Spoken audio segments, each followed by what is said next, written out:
Good evening, Mayor Adrien and council members. Thank you for having us for tonight's work session to talk about the department's efforts to prepare the city of Berkeley for the 2021 wildfire season and beyond. Tonight's presentation will begin with a brief scene setter of the current conditions we face in Berkeley, and then move into the programs and the revised procedures for this wildfire season, and wrap up with the specific actions we are asking the committee members to take to enhance their own preparedness. Like many regional partners, Berkeley is also grappling with the changing natural environment due to the impacts of climate change. Multiple years of drought, coupled with the increasing wind and heat events throughout the last 3 years, have made it evident that we must be at the forefront of addressing wildland interface issues. Changes in vegetation health due to drought stress have increased the tree mortality, and we must be prepared to address this through planned vegetation management, as this is one of the few areas that the city can make an impact on wildfire prevention. Berkeley's high fire zones are directly experiencing many of these climate impacts and are also the areas that are built with narrow, winding streets. These streets limit access and egress of non-emergency situations and will be the contributing factor when coordinating mass evacuations following disasters such as wildfire and earthquake. This is exacerbated by the parking situation and unimproved encroachments into the city right-of-way. We also anticipate population growth in the hills, which will further complicate the mass evacuation. Given the broader context, we know that we have to adapt to and approach to the 2021 wildfire season, as well as future seasons to enhance community safety. To do this, we are adding new structures to the fire department, as well as new programs to benefit community members. These broader structural changes include new Wildland-Urban interface division, continuing and expanding our hazardous hill inspections, the establishment of community wildfire protection plan, as well as launching new systems for evacuation preparedness, such as early warning system alarms, the zone heading platform, and restarting conversations around safe passages. All of these are broader preparedness efforts which include and involve input from the community, as well as our local and regional partners. To supplement these broader changes, we are also enhancing our internal department of readiness to adapt to the dangerous weather conditions and revising our resource materials for community members. Diving into preparedness work and community partnerships, we'll begin by talking about some of our new structures and then be joined by additional staff from the fire department to discuss our expanded programs. This year, thanks to funding received through Measure FF, we have been able to start the building of our Wildland-Urban interface division. This division will primarily focus on the WUI zones of Berkeley as designated by CAL FIRE on the map pictured here. Fire Zone 2 contains the Berkeley Hills, north and south, and Fire Zone 3 is Panoramic Hill, adjacent to UC Berkeley property. Establishing this division directly supports Strategy 3 of Vision 2050 and will facilitate community involvement to prioritize and plan vegetation management project as part of the city's community wildfire protection plan. Through this community partnership and other regional collaborations, the WUI division will centralize programs and policies that focus on Berkeley's Wildland-Urban interface. The division will provide policy guidance and closely coordinate with allied agencies such as UC Berkeley, East Bay Regional Parks, and other neighboring partners to implement vegetation management programs. This collaboration is especially important for vegetation management programs at Fire Zone 2 and 3, which border Strawberry Canyon, Claremont Canyon, and Tilden Park. Finally, the division will coordinate the implementation of safe patches as the department revisits this initiative, which Assistant Chief May will discuss in a few slides. Before we get to that, I'd like to introduce Fire Marshal Steve Riggs to discuss the specific vegetation management and hill inspections programs we have started to implement this year and continue in 2021, after 2021. Thank you, Chief Rahman. Good evening, Mr. Mayor and City Council members. I'm Berkeley Fire Marshal Steve Riggs. I'm going to be outlining the efforts that the Berkeley Fire Department is making this summer and fall to improve wildfire safety conditions in the city. These measures are in addition to the significant initiatives that Chief Rahman has already outlined. Our first priority is to continue the annual Hazardous Fire Area Inspection Program. This program currently includes over 1,100 properties in Fire Zone 2 and 3. This program has traditionally used our fire engine and truck companies to perform inspections, and we intend to continue this practice. Our ultimate goal is to expand the wildfire safety inspection program so that all of Fire Zone 2 will be inspected on a regular basis. This year we'll be adding inspections in Fire Zone 2 as staffing and resources allow. Fire's initial emphasis on expanding the program will include groups and individuals interested in voluntary compliance. For the 2021 calendar year, the fire department wants to maximize the impact of our available staff on the wildland problem. We believe that working with willing community partners to improve conditions in the hills is an important element in achieving this goal. As an aside, the fire department is also revisiting the code enforcement process for vegetation management. There is a need for code enforcement across multiple jurisdictions along Berkeley's shared borders. This type of enforcement can quickly become complex and time-consuming, as you can imagine. We want to prioritize exploring means of streamlining code enforcement activity for the following calendar year, and we want to look for possible efficiencies in the inspection process. Our intent is to begin engaging the community through one-on-one interactions between property owners and vegetation management staff. Vegetation management staff will include firefighters performing hazardous hill inspections or hazardous hill patrols, which I'll discuss shortly, inspectors from the Fire Prevention Division, and also retired employees returning to the city as retired annuitant employees. That brings me to our next point, bringing back retired employees. It appears, at least in the short term, that retired annuitant employees will be playing an important role in scaling up our vegetation management program. A number of retired employees have expressed an interest in returning to help with the vegetation management program.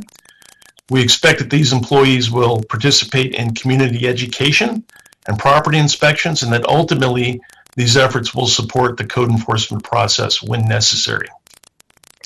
The importance of Measure FF funding.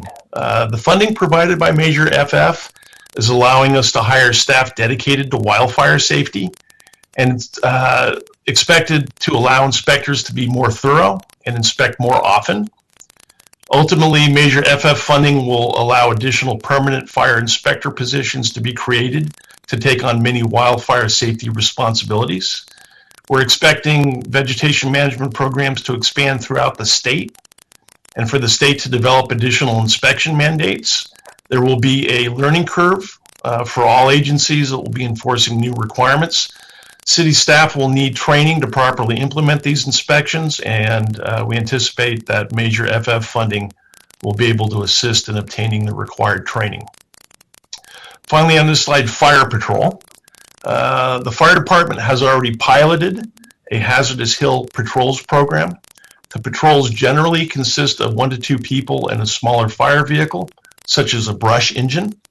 We're working to make this effort more visible to the public. I want to stress that code enforcement is not the primary goal of hazardous hill patrols. We believe that there's a great deal of value in these patrols as public education and outreach tools. Patrols can be stopped by community members to answer questions. They can also post signs indicating that a patrol is in a particular neighborhood. Currently, the hazardous hill patrol vehicles are staffed and assigned as weather conditions warrant and as staff resources allow. Given the current demands on fire personnel, asking our firefighters to participate in a hills program on an overtime basis is a challenge. Current hurdles to staffing include mandatory overtime and mandatory training, as well as other time demands on staff. I'd like to take a moment right now actually to acknowledge the efforts that are being made by Berkeley Fire Department Truck 5 A Shift Truck 5A has been instrumental in this pilot program, and their personnel have been cross-staffing a patrol vehicle as coverage requirements for the city allow. Okay, in the longer-term picture for wildland fire safety, we know that the state has already amended the law to require more stringent vegetation management, and they're likely to make more amendments. As an example, the Government and Public Resources Code have already been modified to require an ember-resistant zone for existing structures. These rules will likely affect combustibles within 5 feet of structures. These provisions aren't in effect yet, but are due to go into effect on or before January of 2024 for existing structures. They would go into effect a year earlier for new structures. There have also been proposals in the state legislature to require that local fire agencies provide annual fire clearance certificates for insurance purposes. The idea behind the proposal is that insurance companies would be required to provide fire coverage to any property owner with a valid certificate. There's been insurance industry resistance to the idea, and a bill hasn't passed the legislature yet. I'd expect that the future of this type of legislation will probably depend on how future wildfire seasons develop. These types of initiatives and changes mean that the Berkeley Wildfire Inspection Program is in a state of flux as our inspection mandates and staffing picture develop. The exact nature and impact of these and other long-term proposals aren't known. We believe it's extremely important to develop a collaborative relationship with the community and the fire department. We want to build and maintain familiarity and relationships within the community. This will make the compliance inspection process and introducing future changes to wildfire safety standards much easier for all parties concerned. I'd like to thank you all for your attention this evening, and I'd like to introduce Assistant Chief Keith May and pass the presentation to him. Good evening, Council. We are currently in the process of setting the groundwork for the Community Wildfire Protection Plan, or a CWPP. A Community Wildfire Protection Plan identifies and prioritizes areas for hazardous fuel reduction treatments and recommends the types and methods of treatments that will protect the community. A CWPP is a process to help protect essential infrastructure and recommends measures to reduce structural ignitability throughout the community. The CWPP not only allows for increased collaboration between community members and the Berkeley Fire Department, but also helps to prioritize key vegetation management projects. Once the foundation of the CWPP is set, the fire department will be working closely with the community stakeholders to refine the plan and then set the priorities. Let's see. Safe Passages is all about changing the built environment in the hills to help cars evacuate during a wildfire and to help firefighters get into the hills at the same time. We're doing this by targeting key areas for vegetation management, for additional traffic control devices, for more parking restrictions, and for more no stopping zones. Of course, with COVID response, we've had to put some of the work on hold, and now we're working with our partners like Public Works, the police department, neighborhood stakeholders to get the program back up and running. In the past, it took critical time to communicate the boundaries of an evacuation zone among first responders and to the community of who needed to leave and who could stay. With Zone Haven, we have pre-designated evacuation zones for every area of Berkeley. This means that a community member can go to the website, find their zone, and see if there is an evacuation order or warning for them. This system also speeds up communication among first responders, and when we have a fire evacuation, this tool will help incoming responders who are not familiar with Berkeley to hit the ground running. We launched the public site on June 15th, and we're doing ongoing training for our police and fire staff. Another tool we are adding to our community alerting toolbox is an outdoor warning system, which will be a network of sirens with voice capability that will be heard from any outdoor location in Berkeley. To build this system from ground up, we've been working with a vendor to identify appropriate sites to place these speakers. I think ultimately we would like to have the systems on all city-owned buildings, but there are not enough city-owned structures to reach the entire community. So we are working on an MOU with partners, which currently include BUSD and Zaytuna College. This will allow us to position the speakers on some of their facilities. The first phase of installations will be 2 in the Berkeley Hills, 1 at the Marina, 1 in West Berkeley, and 1 in downtown Berkeley. UC Berkeley and Lawrence Berkeley National Lab are both working on updating their own siren installation so that our systems can all work together during an emergency. So I'd like to shift gears from some of these broader preparedness actions to show how the fire department is adjusting its readiness in response to fire weather events before a fire starts. So let's talk about some of the driving forces behind these changing policies. As a fire department, we are looking at fire weather as one of the predictability factors to adjust our operations. To understand this better, I want to talk just a little bit about the diabola winds. Diabola winds start when a high pressure moves into the Great Basin and generates a lot of winds that's pushed over the Sierras. This wind moves over the desert. It's compressed while they become warm and start to lose the humidity. Then these strong winds come over the canyons to the lower elevations, creating turbulence and unpredictable conditions. Normally, our winds come from the bay here in Berkeley. They're very cold and moist. Diabola winds are the exact opposite. They come from the desert. They're very dry, very fast. When they come from the east and over the hills, they come very fast, and they make really unpredictable conditions for fighting fire. So we can define weather by looking at this chart, which shows low humidities and high wind speeds, key conditions that contribute to the rapid spread of a wildfire. Under certain conditions, the National Weather Service will declare red flag warnings. And according to Weather Service, the colored areas that you see on this chart are all potentially qualify as red flag conditions. However, this spectrum demonstrates that there is no one point where conditions become safe or unsafe. Often the forecasts don't put us squarely in one spot. So the Weather Service also uses other factors like fuel moisture to help make the decisions about whether we're in a red flag or not. With that said, some red flag warnings have lower humidity levels and higher wind speeds, as shown by the purple gradient on the chart. The city of Berkeley terms these extremely dangerous conditions as extreme fire weather. In 2020, we had 25 days of red flag conditions. We also just had 2 days that meet these extreme fire weather thresholds. Despite having only 2 days of extreme fire weather in 2020, we can look at data from past fires to realize how these conditions can translate into catastrophic fires. For instance, 1991, the Berkeley Oakland Hills fire.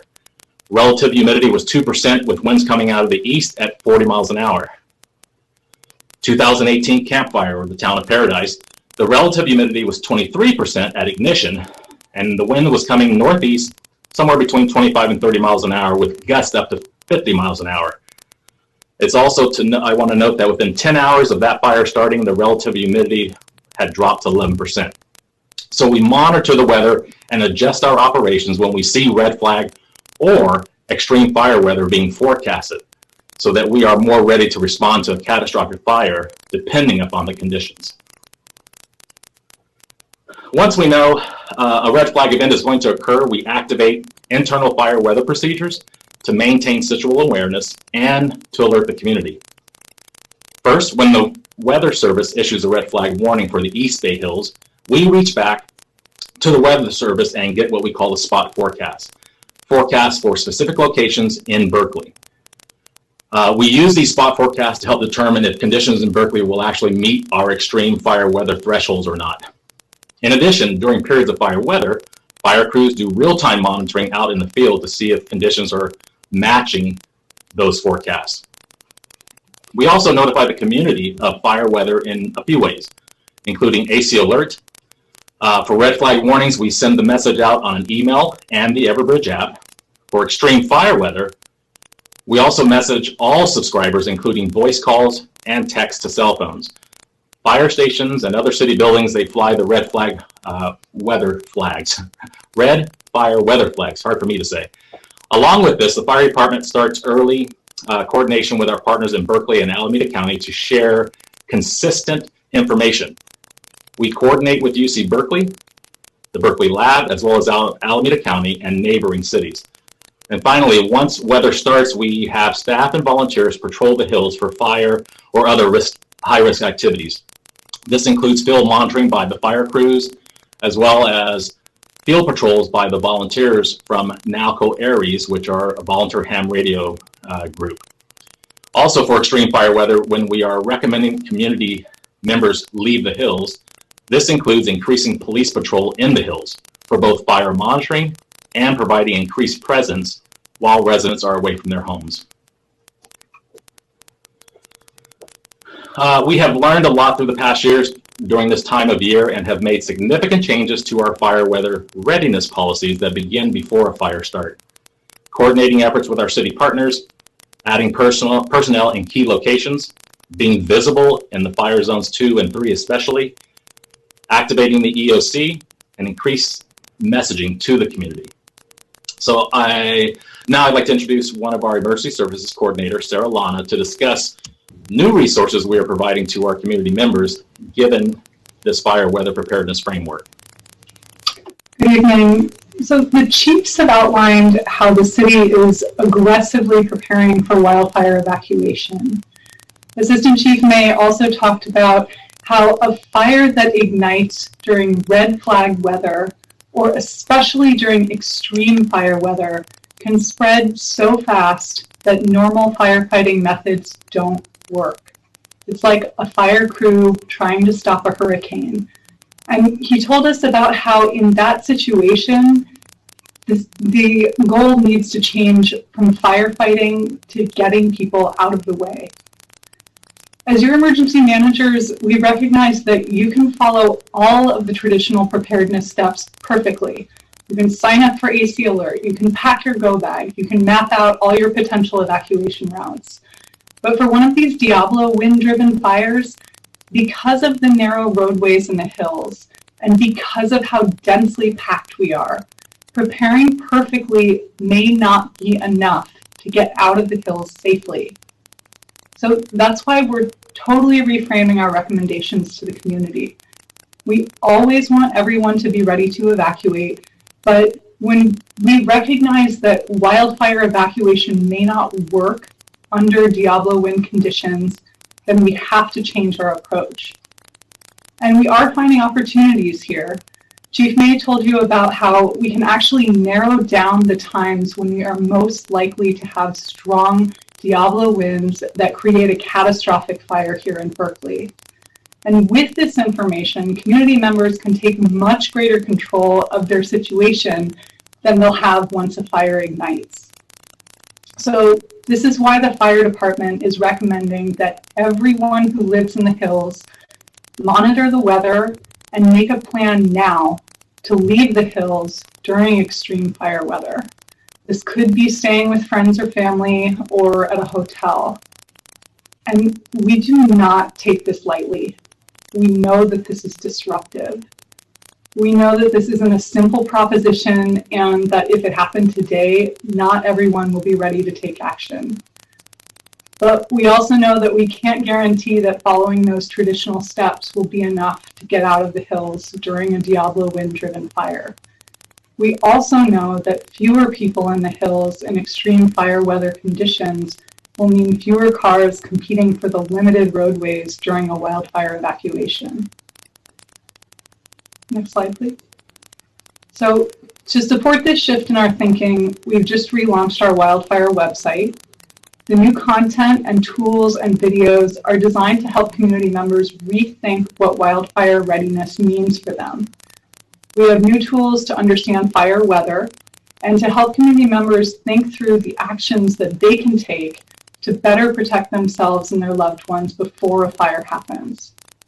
So we've already had 2 red flag events this year, and we are fully expecting bouts of extreme fire weather. And when it comes, we don't want our recommendation to leave the hills to be a surprise. I'm going to turn it over to my colleague, Katie Hahn, to walk us through the specific preparedness steps we want every community member to take. All right, thank you, Sarah. Good evening, Mr. Mayor, as well as council members. Please stand by as I deal with some technical difficulties. Thank you so much. So as we talk about specific community preparedness, we're going to start with talking about the individual as well as the household level, and then we're going to broaden our gaze to looking at more of what big community preparedness looks like, regional community preparedness looks like, and specific actions that the fire department is supporting not only for this fire season, but also looking forward. So starting small first. First and foremost, we want to make sure that we can reach every community member that we're able to during an emergency incident. And of course, that means signing up for AC Alert. Chief May talked about some of the differences of how we use AC Alert, but something new that I want to talk about this year is really emphasizing to download the Everbridge app. Although we have different parameters for which notifications get sent out for red flag advisories versus extreme fire weather, if you have the Everbridge app on your smartphone or you're able to help another community member download that Everbridge app, that increases your chances of being able to get those different push notifications that will pop up regardless of what type of fire weather we're in. Part of the reason Berkeley sends additional notifications about these events is that we provide specific instructions to our community members for what to do depending on what type of fire weather we're in. Our big goal here, as both Sarah as well as Chief May mentioned, is to try to make an unpredictable situation a little bit more predictable and really help community members start to think through their different actions. Along with that, we really want community members to look up their evacuation zone. Chief May showed a great picture of our new Zone Haven app that we have just started using this year as early as about a month ago.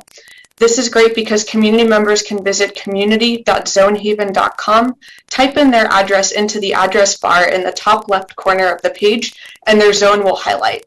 This zone shows different boundary lines as well as key roads that they could use to, in the event of an emergency, as well as talks about approximately how many community members or cars there might be in that particular zone. Something that I want to note is that these zones are different from the CAL FIRE zones that Chief Ramon mentioned in his slide about the Wildland-Urban interface.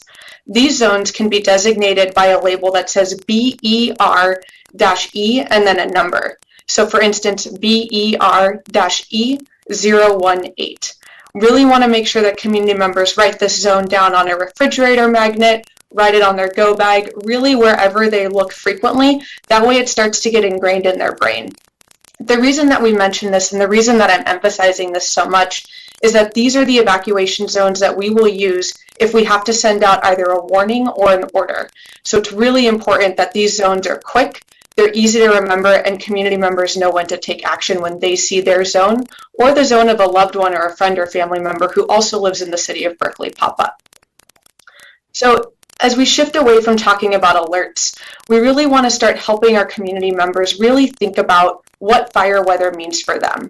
As part of this new website launch that Sarah mentioned, we have also created a new fire weather planning tool. And basically, you can think of this as an annex to your family's emergency plan. The fire weather planning tool contains specific questions really to guide community members around this leaving early during extreme fire weather designation and recommendation that the Berkeley Fire Department is making this year.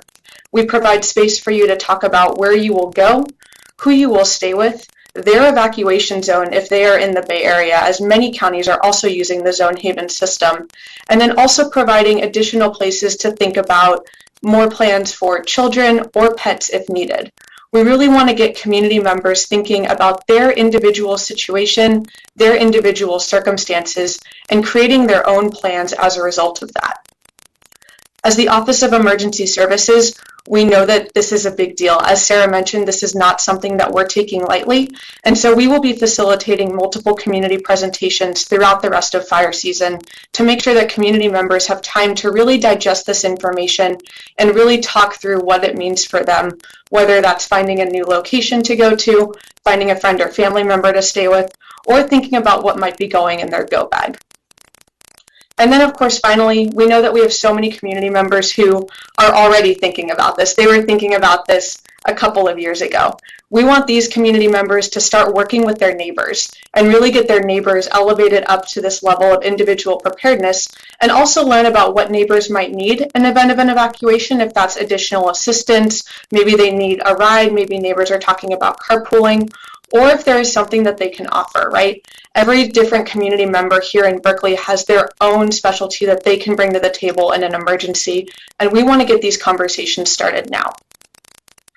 Zooming out a little bit from some of these particular preparedness actions, we also want our community members to start thinking about performing a self-inspection of their own vegetation around their property.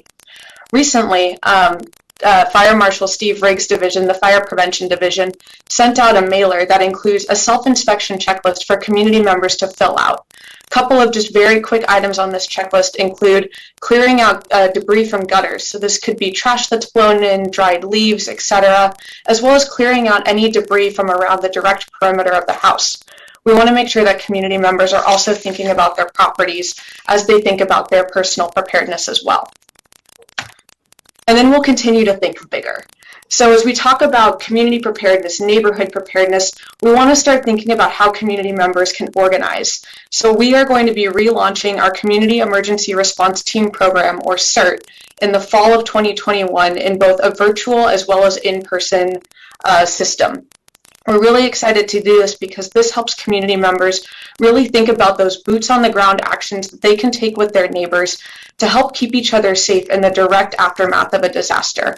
It helps community members organize, learn about basic disaster medical operations, as well as even learn very basic search and rescue.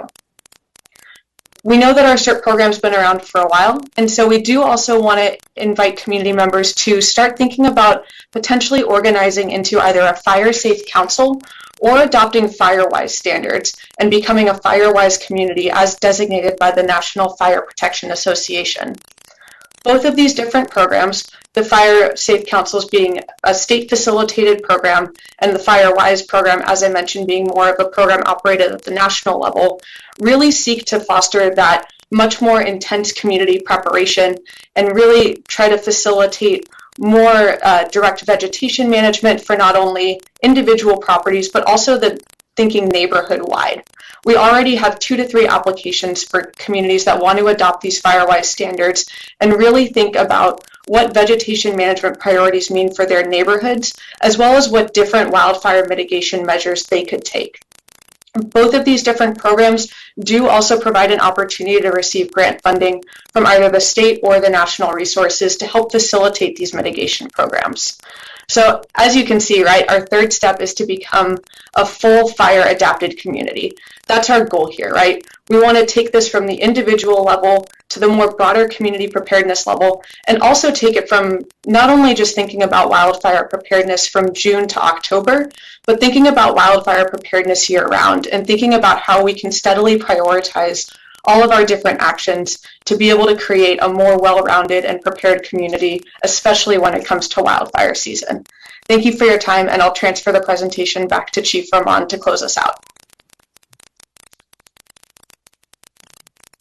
As we have demonstrated throughout this presentation, preparing for wildfire season is truly a team effort between the fire department and community members. Through the structural changes, the enhanced readiness procedures, and the continued community collaboration and education, we hope to increase Berkeley's readiness for this wildfire season and the wildfire seasons to come. Our goal is to create an informed, prepared public that can quickly take action when an emergency happens.